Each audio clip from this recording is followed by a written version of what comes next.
Welcome back to .NET Rocks. I'm Carl Franklin. And I'm Richard Campbell. And we're in Sydney, Australia. Indeed. In front of a live studio audience. And we're gonna be talking to Joe here. And how are you, man? I'm fine. It's good to be down here again. It's the first time we've been together in Australia since I think 2009, right? 2009. So yeah. It's been a long time. It's great to be back together and making shows. And of course, we have this fun dynamic of we make a podcast which is edited. Right. We're also live streaming it. So everybody watching, you're about to see the sausage being made. That's right. So for the live stream people, you guys get to see our mistakes. But when we edit the .NET Rocks show, we'll take them out. Yeah. So seamless, perfect. Our editors make us sound smart. Yeah, they're good. They are very, good. Very good. That's an astounding feat. Okay, and let's introduce our guest, Joe Albahari. He's an O'Reilly author and the inventor of LinkPad. Very good, very cool. He's written 7 books on C# and Link, and including the upcoming C# 7.0 in a nutshell. He speaks regularly at conferences and user groups like this one, NDC Sydney, and has been a C# MVP for 9 years running. Welcome, Joe. LinkPad is awesome. Thank you. Yeah, yes. we're big fans, man. I can't believe you haven't been on the show before. Like, we should have been talking about that ages ago. Yes, I believe I was here once before, and but yeah, we should be here more often. So what does LinkPad and neural nets have to do with each other? Well, LinkPad is a code scratch pad, and it really encourages experimentation and playing. And neural nets are great for experimentation and playing.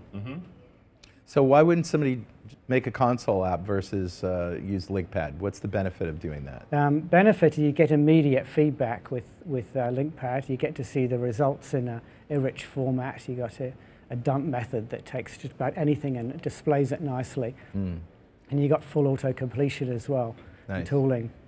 So it's a sort of an interpreter.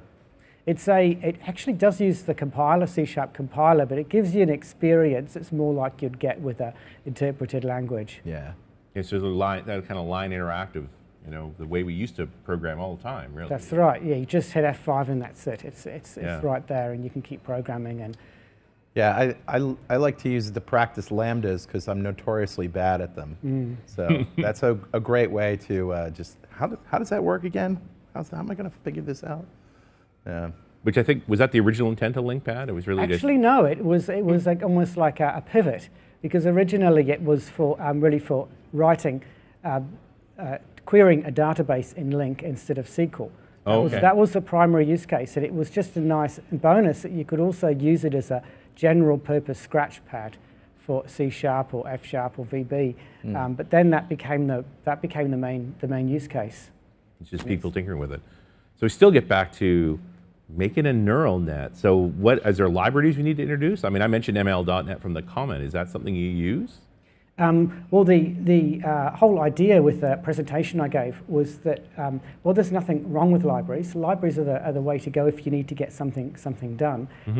The problem with the libraries is they're black boxes. Right. They hide it all away from you. So if you're really interested in understanding the fundamentals and the principles, the best way to go is to write something simple yourself. And that way you really get to know when something doesn't work or you break something, you learn a lot more than if you're just tinkering on your configuration and setup with some libraries. That's cool. And so how does one go about making a neural net from scratch? I mean, I know that's an open-ended question, but we might as well start somewhere. If you've got nothing to start with, it is surprisingly difficult, because there are dozens of web pages and tutorials on how neural nets work and how a lot of people like to explain it in a way they think is simple. You can read through all that, start with an empty LinkPad query, and try to write one yourself, and you'll be amazed how what you write probably won't work. You won't be able to train it, and you realize you don't actually understand it. Yeah, I think that pretty much wraps up and sort of encapsulates everything that my experience of trying to do those complex kinds of things. It's hard. Yeah. Yes. So where's the happy medium between using a library that's a black box and rolling your own? Where do you start? You start rolling your own, I believe, if you're interested in understanding how it works. And once you got to the point where you've had a lot of fun with it and you understand how it works. That's a good, and you've got actually a job you want to do, that's a good time to use a library. And then, all of those levers and knobs will mean something to you when you use it. And then when you change a knob and it doesn't work anymore, you'll kind of know why. Right. All of those things will be meaningful. Is there like a quintessential set of data that you would use to start understanding this stuff, like stock prices or something? Well, the data set that I've used for the demo, I've used two data sets. One is a very simple manufactured data set of ones and zeros in making a NAND gate. That's one of the simplest things you can do. And you only need one neuron for that. You don't need a net. You can take one neuron, use a very simple activation function. You can train it to work as a NAND gate, and you can make that data and what yourself. Is A that? NAND gate, it's a simple logic gate. So if both of the inputs are 1, it outputs a 0, otherwise the other way around. So if they both are 0, the output is 1. If they're both 1, the output is 0. That's correct. And what if one of them is 1 and the other is 0? It's basically, it's think of an AND gate, right. Think of an AND function, yep. and then not it. Not it. Basically, yes. So either both on it's off, one or none on yes. is on. That's correct. Okay. Yes. So it seems like a really simple thing to do as a code exercise. I mean, that would be an easy function to write, for example. But how do you get from training data to an answer that's accurate?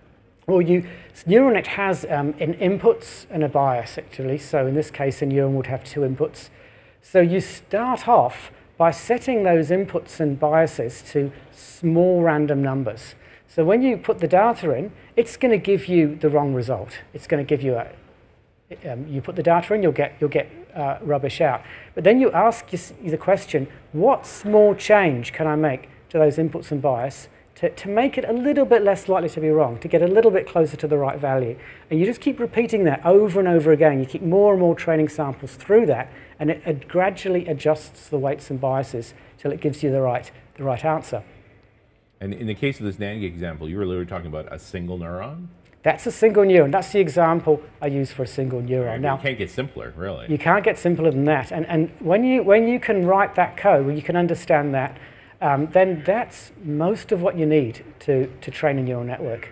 So I thought a neuron, when we're talking about a brain model, there's two neurons together that fire in the synapse and all of that stuff. That's not necessary in order to... The artificial neurons are inspired by the natural neurons in the brain, but they're not quite the same. Okay. So with an artificial neuron, it can work just on its own. You can have one neuron with inputs and an output, right. And you can train that on its own. And is it just a binary state? Is that the whole idea? You can choose. So depending on the activation function you use, it can either be have a binary state or it can have a continuous state. It can output real numbers. Interesting. And so what does the activation function look like? Are you writing in C#? Yes, you write it in C#. The most popular activation function, I can tell you exactly what it is. If x is greater than 0, it's x. Otherwise, it's 0. Simple as that. That's called a Aurelian. That's the line of code that I was missing. The activation functions that we tend to use nowadays are remarkably simple, and partly because for performance, because to get good results, say with large image training exercises, you need tens of thousands to millions of images, and the networks itself have thousands or more neurons. So the performance becomes an issue. They can take a long time to train. So they try to look for what is the most efficient, the simplest way that we can make these neurons that can work. That's cool. So, I mean, I love the simple example. I got to think as it gets more complex, you kind of want to start from something. Like to me, this seems like almost a cut and paste operation. Like you'll have a few examples you can work from, and then you can tailor it. They're close to what you're trying to do and help you tailor into it. Yes, I mean, the next example I use is when we create a neural network, a two-layer network, is a popular database called the MNIST digits training database. So that's 50,000 handwritten digits with another 10,000 for testing.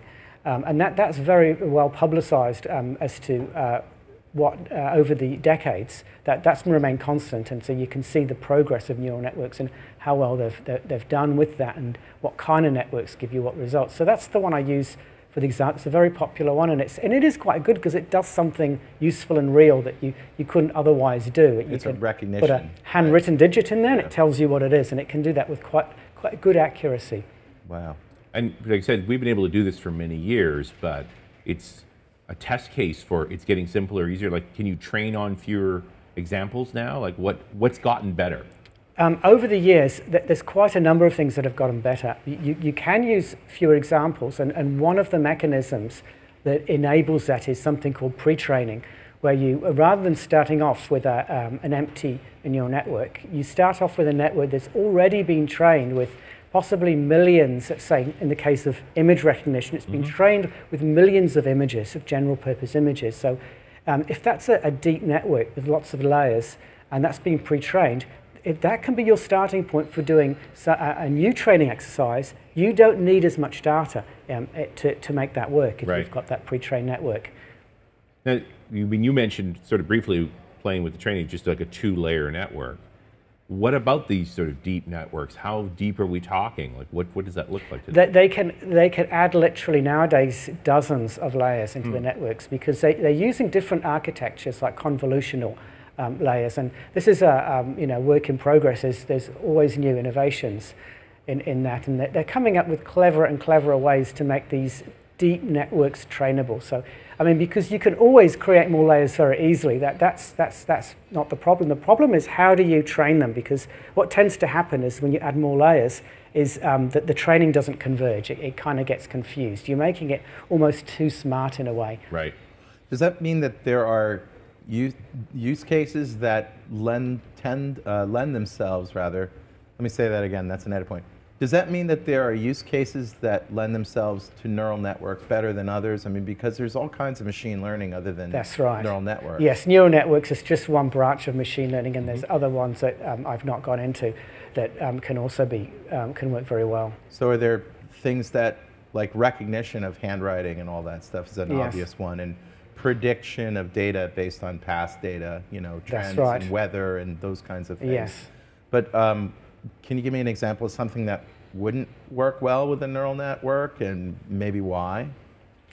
I think when you're looking for some patterns in data, if you're doing unsupervised learning, I think that's a case, but I don't know a lot about that, to be honest. Yeah. Unsupervised learning is when you don't have the answers. The predictive analytics tends to be more the mathematical constructs than the neural net constructs. Like that, you could generally write predictions mathematically fairly well. You don't need to do training. Well, I remember the big hot thing was stock prices, right? You download stock market data and add it to your neural network, and then it was supposedly able to pick stock winners. And people went crazy over that stuff for a while. I don't know how accurate it was, but horse racing was another one. Yeah. Yeah, I don't know which one of those actually make the most sense. Yeah. What's a good strategy? You mentioned convoluted network neural nets, and the other word that came to mind was Geoffrey Hinton's backpropagation. That was sort of the breakthrough a few years ago. Well, backpropagation is just describes how you train almost any neural network. So it's the process of going from the correct answer and now looking at how it deviates the answer at output from the answer it should have output, and then looking at the errors and then the slopes of those loss functions, and just making those changes propagate backwards. Because when you fire a network, it goes forwards from left to right, from the input to the output. But when you want to train it, you start off with where it was wrong, and then you make adjustments from the output back towards the input neurons. So the backpropagation, that's what it describes, how you make those adjustments, and that's what we did in our example in the session. We went through that backpropagation. So is that a bit of code you've written to backpropagate? Yes, it's relatively simple code too. So, I mean, I'm just fascinated with this idea of LinkPad and working in that space and sort of building up piece by piece. What does the trained neural net look like? Is this just a file? The trained network is would represent the state of all of the neurons in the network, the long-term state. The state comprises the weights of all your interconnections plus the biases of all your neurons. Okay.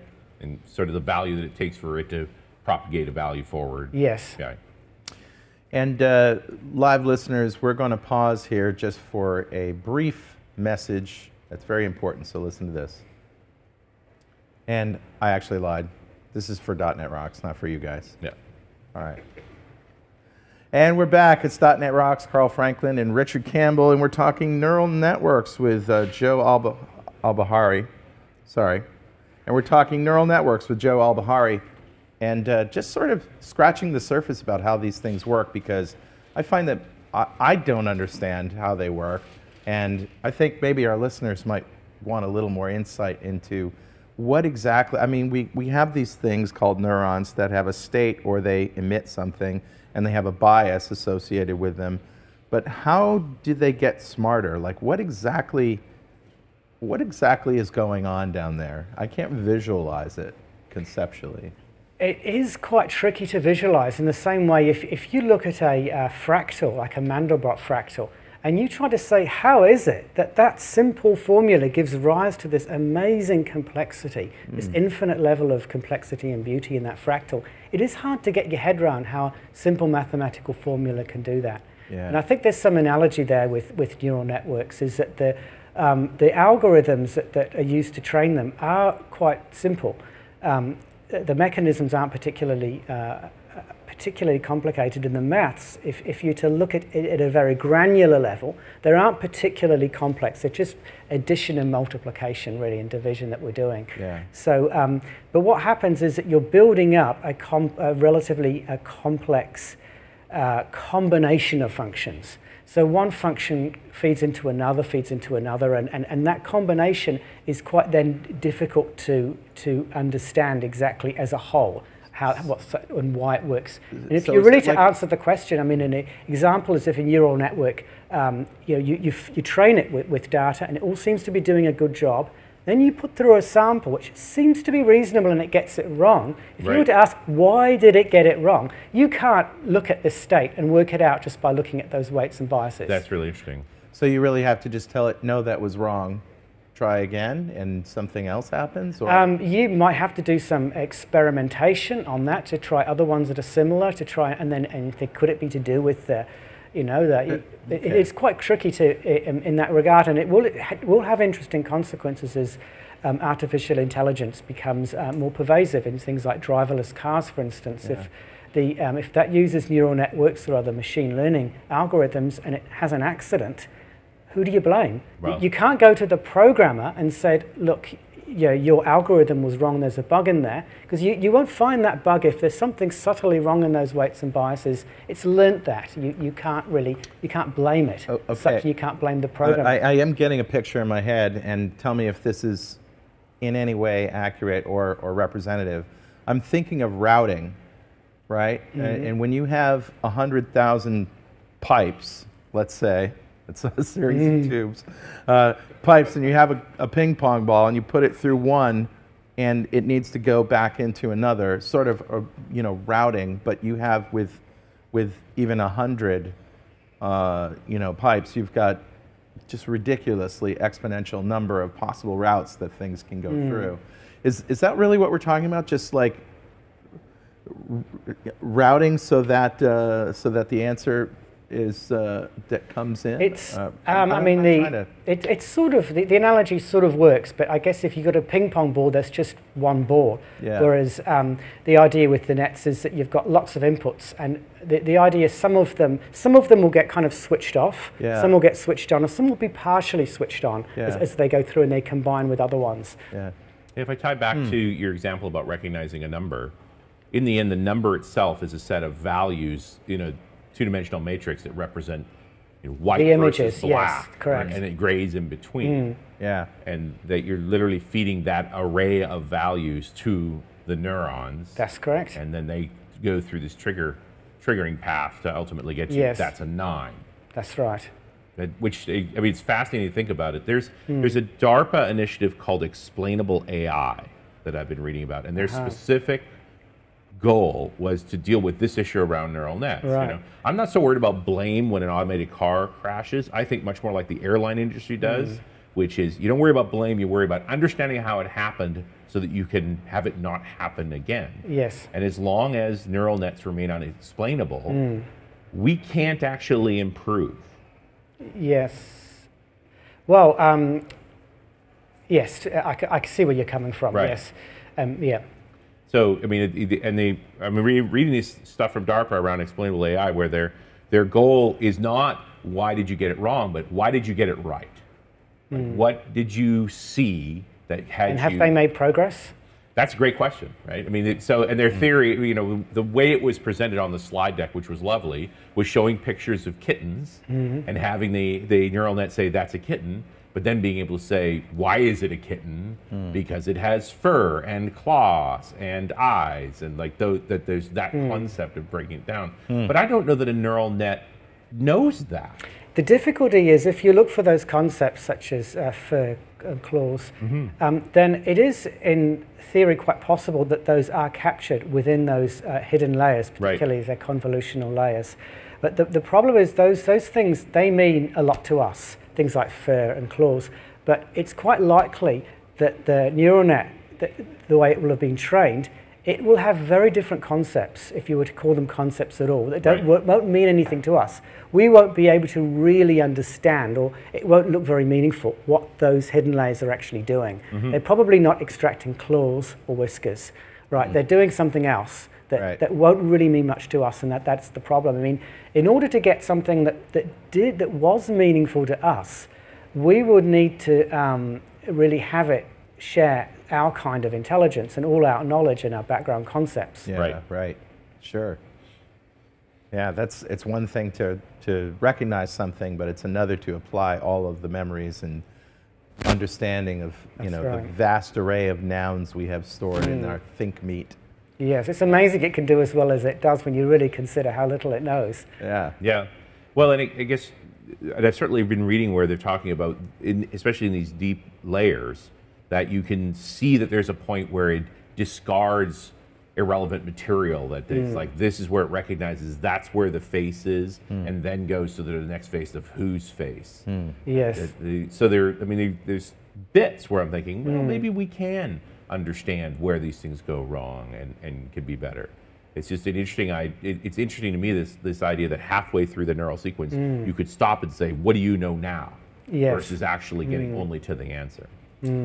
So, obviously there are tools that we're going to use once we know how our model works and we know how neural networks work. It's a little bit easier to understand how to use a tool and you use it appropriately. Where do you start with that? And I guess the options go all the way from running something on your phone probably to the cloud. Yes. Yeah. It depends on what problem you're trying to solve, really, on that. And it is a rapidly changing industry.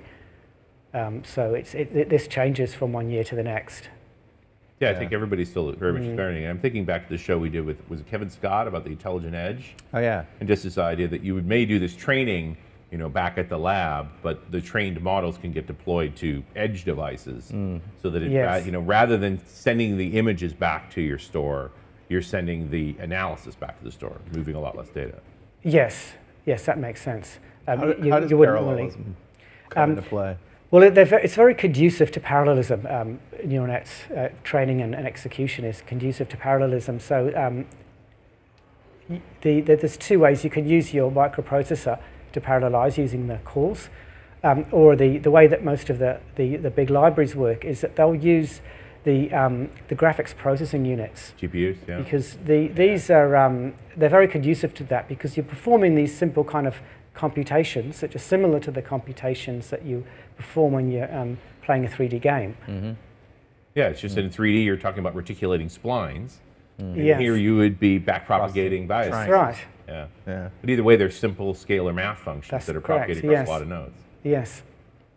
Easy for me to say. Scaled across lots of nodes. That's the key right there.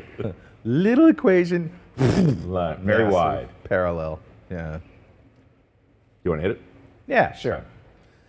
Well, hey, Richard. Yeah, buddy. Guess what time it is now? It must be that happy time again. Yeah, it's time to interrupt this talk on artificial intelligence and throw in a little natural stupidity. Well, you do a good job of that, my friend. Oh, thank you. Yeah, you so knocked much. that one out. Yeah, thanks. I figured. That was an easy one. I mean, Well, yeah, there's plenty of. that was a meatball, man. As I saw the topic, I'm like, boom. You know, That's it. yeah. All you got to do is reverse the terms, right? If it's going to be artificial intelligence, there must be artificial dumbness. The natural dumbness. There's certainly natural dumbness. All right. Well, it's actually time to give away a $200 Amazon gift card, compliments of Progress Telerik, to one lucky member of the .NET Rocks fan club. But first, let me tell you about the most comprehensive developer toolkit for building modern apps on the market today, Telerik DevCraft. With more than 1,100 Telerik.NET and Kendo UI JavaScript components and controls, you can easily build modern, high-performant web, mobile, and desktop apps, as well as chatbots. The toolset also includes reporting solutions, automated testing and productivity tools, and comes with a range of support options. New this year is a free online training program for all license holders. With this, alongside thousands of demos with source code, comprehensive docs, and a full assortment of Visual Studio templates, you'll be up and running with Progress Telerik and Kendo UI tools in no time. Download a free 30-day trial today at telerik.com/download. Well, all right, buddy. Who's our winner? Today's winner, Richard, is Jakob Sturk. Congratulations, Jakob. No golf clap, no claps. No claps. No claps. Yeah. And Jakob, who's also a Two Keto Dudes listener. Oh, also. nice. Shout out to Jakob. He says, I'm a huge fan. And I said, yeah, but you're getting smaller. Jakob won the $200 gift card. Jakob won the $200 Amazon gift card from Progress Telerik just for being a member of the .NET Rocks fan club. And if you'd like to be a member of the fan club, go to .NETRocks.com, click on the big Get Free Stuff button, answer a few questions, and join the fan club. We have thousands of members all over the world. And every show, we like to give away stuff from our sponsors. And every December, we give away a $5,000 technology shopping spree to one lucky member of the fan club. But you got to sign up to win. We also like to ask our guests. Man, I can't even speak. This is what happens. Why we have editors. We also like to ask our guests, Joe, if you had $5,000 to spend on technology today, what would you buy? It's a good question. I think smart lighting would be good. The ability to paint your walls and colors and Like the Philips Hue, the smart light bulbs that go any color? Yes, or even ones that project something onto a wall, or that you can completely change your room with. Making paint obsolete. Yes. No, I love that. We certainly have a couple of hues floating around the great room in my place. Yeah. And Halloween, they're all orange and purple. And yeah. Yeah, it's an interesting idea. Well, and you can induce seizures really well because they will go to cycling different colors. Look away. Right. I like to, have my office all white and then have the color reflect my mood. There you go. So my wife knows whether to interrupt me or not. The room is red, just walk away. Walk away. I mean, the fun part is, $5,000. These Hue bulbs aren't that expensive. You'd have a house full of them. You probably could, yes. Yeah. You'd get a lot with that. But they're all connected to Wi-Fi, so right. You're going to need like a separate subnet in your network just for all your light bulbs. So the fun part about that is going to Best Buy, which is, in America, that's where we go get electronics.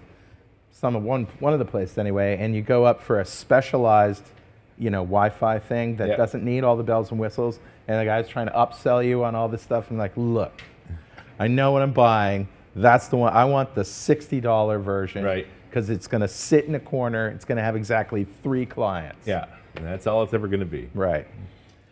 True enough, I would probably, if you're going to get 100, you order them online. Yeah. Yeah. Oh, well, let's dive back into this because I'm loving the idea. I really appreciate your position, Joe, on this learn it from scratch mindset because there's an awful lot of tooling and so forth. I think it's concealing a lot of what's really going on here. So you're literally just coding the pieces in LinkPad in front of everyone, or when you're presenting this, and then running those tests. Can you actually put that demo together, like the number recognition demo? It's got to be really compelling.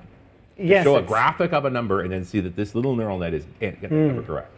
That's right, and there is a bit of I've pre-written most of the code because there's quite a lot of plumbing just to connect the neurons together and to do the visualizations, to draw everything so you can see what's happening in real time.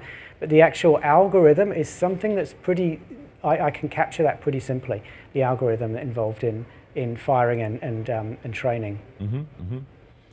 Is it as simple as if X then X, else X is 0? Well, that's pretty much, that's the ReLU function, and it's, that's one of them. We do some addition and some multiplication. Okay. And that's Some pretty much heavy it. math, man. I'm intrigued. What, Anything you want to elaborate on there? The training process for the network is really just the training process for each neuron. There's not a lot more to it than that.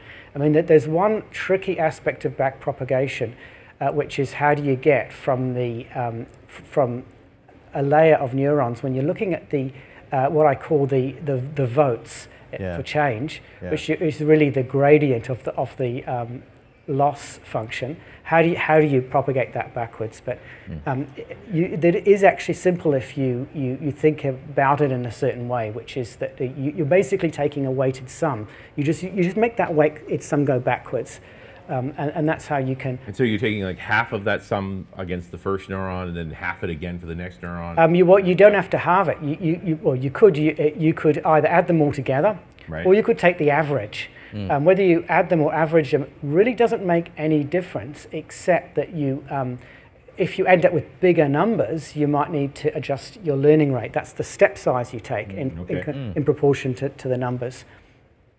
So you have quite a few knobs to tweak to get the neural network to be more accurate. So is there a lot of that? Is there a lot of like, let's try this one. That didn't work, tweak that.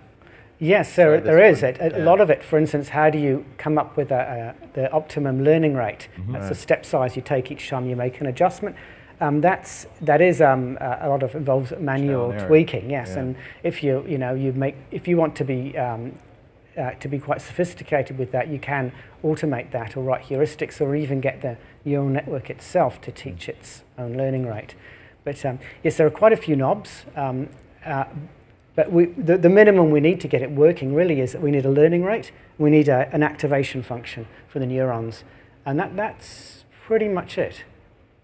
So you were describing that and a loss function, obviously, which describes how the thing that we're trying to minimize. You've got to be very careful when you want to optimize because essentially the process is you keep making little changes to see whether you can make it better. But you have to be very careful how you define what is better. Right. Because the machine, we set the rules and the machine will follow them. It will do whatever we say. So I mean, isn't better as close to 100% accurate as possible? I'm sticking with the number recognition because I think it's real, but not too complex. Yes. The problem with if we look at using the accuracy as a measure, that's good right at the end. We can say, okay, this is how well we've done. But when we're making those small little increments, we don't have access. We don't know whether that's going to make one more test case work or not. Yeah. Right. So we need something that we can actually monitor as we're going along. But isn't that turning up the training step? Is more likely that you move somebody into the win column that wasn't in the win column before? Yes, you just need to know, you need to weight those training steps so that they're going to move the total loss or the total wrongness in the right direction, if you like. So, I mean, the simple answer to that is what we usually do is just take the square of the error, and that happens to work out very well as a loss function.